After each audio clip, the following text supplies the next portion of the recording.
Chapter 5. Runaways.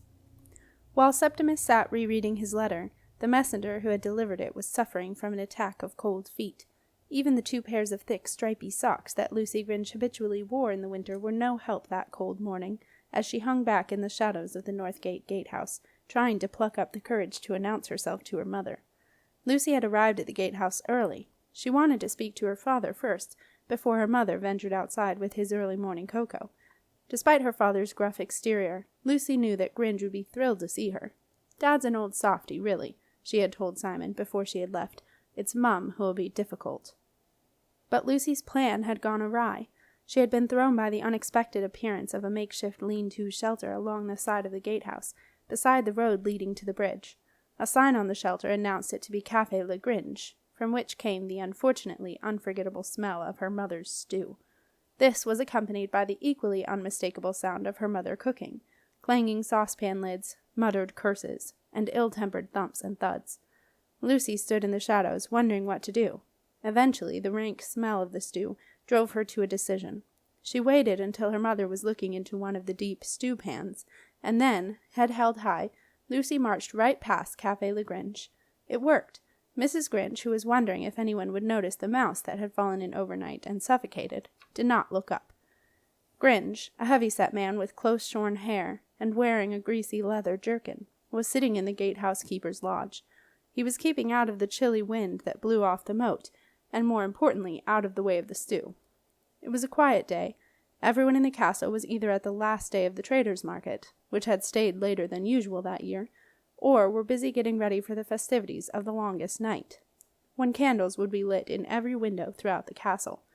And so, apart from taking toll money from a few bleary northern traders first thing that morning, Gringe had had nothing better to do than polish the few coins he had collected, a job he had taken over from Mrs. Gringe, now that she was, as he frequently complained, obsessed with stew. When Gringe looked up at the newcomer, who he assumed was about to add to his meager pile of coins, he did not at first recognize his daughter. The young woman with big brown eyes and a nervous smile looked far too grown up to be his little Lucy, who in her absence had become ever younger in Gringe's fond memory.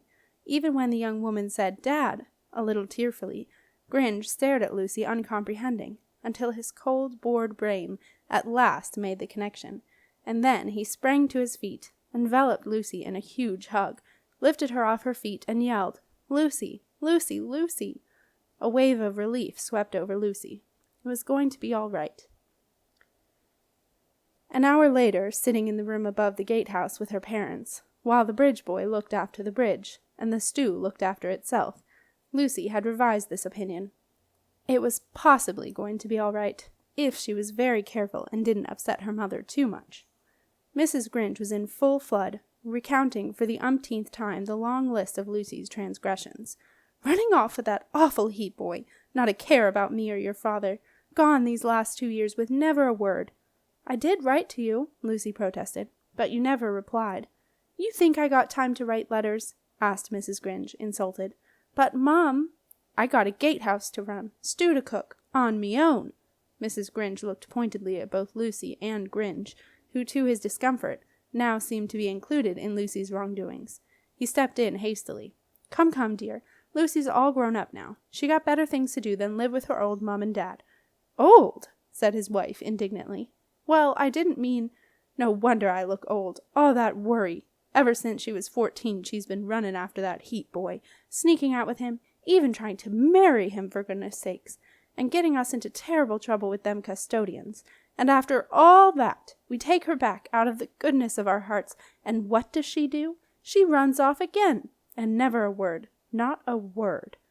Mrs. Grinch got out a stew-stained handkerchief and began noisily blowing her nose into it. Lucy hadn't expected it to be this bad. She glanced at her father. "Say sorry," he mouthed. Mum?" Lucy ventured. "What?" came her muffled voice. I'm sorry." Mrs. Grinch looked up. "Are you?" She seemed surprised. "Yes, I am." "Oh." Mrs. Grinch blew her nose loudly. "Look, Mum, Dad, the thing is, me and Simon, we want to get married." "I'd have thought you'd already done that," her mother sniffed accusingly. Lucy shook her head. "No. After I ran away to find Simon, And I did find him. Lucy refrained from adding, "So there," as she would have done not so long ago. "Well, after I found him, I realized that I wanted us to be married properly. I want a white wedding." "White wedding? Huh," said Mrs. Gringe. "Yes, Mum, that's what I want. And I want you and Dad to be there, and Simon's Mum and Dad too. And I want you to be happy about it." "Happy?" Mrs. Gringe exclaimed bitterly. "Mum, please, listen. I've come back to ask if you and Dad will come to our wedding." Her mother sat for a while digesting this, as Lucy and Gringe looked on anxiously. "You really are inviting us to your wedding?" she asked. "Yes, Mum." Lucy pulled a crumpled card edged with white ribbon from her pocket and handed it to Mrs. Gringe, who squinted at it suspiciously. Suddenly she leaped to her feet and flung her arms around Lucy. "My baby!" she cried. "You're getting married!" She looked at Gringe. "I'll need a new hat," she said. There was a sudden sound of thudding boots on the steps leading to the room, and the bridge boy burst in. "What do you charge an 'orse?" he demanded. Gringe looked annoyed. "You know what to charge. I left you the list. Horse and rider, 1 silver penny. Now go and get the money before they stop hanging around waiting for an idiot like you to ask stupid questions." "But what if it's just an 'orse?" the bridge boy persisted. "What, a runaway horse?" The bridge boy nodded. "Charge the horse whatever it's got in its wallet," said Gringe, raising his eyes to heaven. "Or you can hang on to the horse and charge the owner when he catches up with it. What do you think?" "Don't know," said the bridge boy. "That's why I came and asked." Gringe heaved a heavy sigh. "I better go and sort this out," he said, getting to his feet. "I'll give you a hand, Dad," said Lucy, not wanting to be left alone with her mother. Gringe smiled. "That's me girl," he said. Gringe and Lucy found a large black horse tied up to a ring in the gatehouse wall. The horse looked at Lucy, and Lucy looked at the horse. "Thunder!" Lucy gasped. "Nah," said Gringe, looking up at the clouds. "Looks more like snow to me." "No, Dad," said Lucy, stroking the horse's mane. "The horse. It's Thunder. Simon's horse." "Ah, so that's how you got here." "No, Dad. I didn't come on the horse. I took the port barge." "Well, that's good. I were a bit worried. He's got no saddle or anything. Not safe riding like that." Lucy looked puzzled. She stroked Thunder's muzzle, and the horse pushed his nose into her shoulder. "Hello, Thunder," she said. "What are you doing here?" Thunder looked at her. There was an expression deep in the horse's eyes that Lucy wished she understood. Simon would know, she thought. He and Thunder always knew what each other were thinking. Simon and Thunder. Suddenly Lucy knew. "Simon! Something's happened to Simon. Thunder's come to tell me." Gringe looked concerned. Not more trouble, he thought. Mrs. Gringe was right. Ever since Lucy had met the Heap boy, something was always going wrong. He looked at his daughter's worried expression, and not for the first time, he wished she had met a nice, straightforward castle boy all those years ago. "Lucy, love," he said gently, "it might not even be Thunder. There are a lot of black horses about, and even if it is him, well, it don't mean anything bad. In fact, it's a stroke of luck. The horse got loose. It's come all the way through the farmlands, and no one's pinched it, which is a miracle. It's found its way into the castle, and now it's found you." Gringe wanted so much to make it right for Lucy. He smiled encouragingly. "Look, love, we'll find him a saddle and all that kind of horse stuff, and you can ride him back to the port. Better than that smelly old barge any day." Lucy smiled uncertainly. She wanted everything to be all right, too. Lucy led a reluctant Thunder around to the gatehouse stable. When she left, after giving him fresh hay and water and covering him with a warm horse blanket, Thunder tried to follow her out. Lucy quickly closed the bottom half of the stable door. Thunder stuck his great head out of the open top door and looked reproachfully at her. "Oh, Thunder, tell me Simon's all right. Please," she whispered. But Thunder was saying nothing.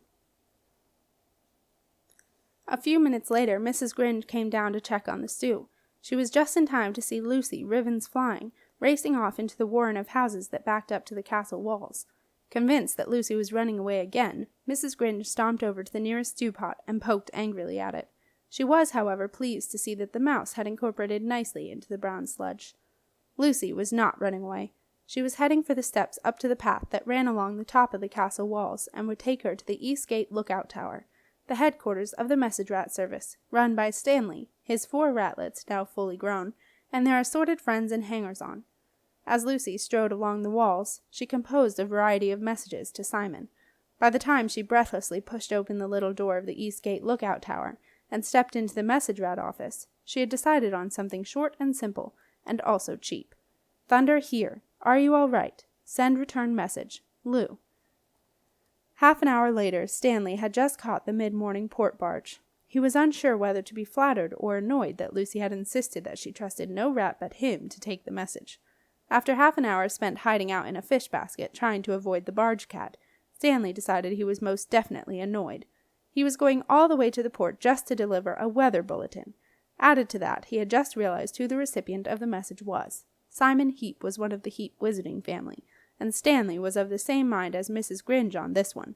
Heap wizards were bad news.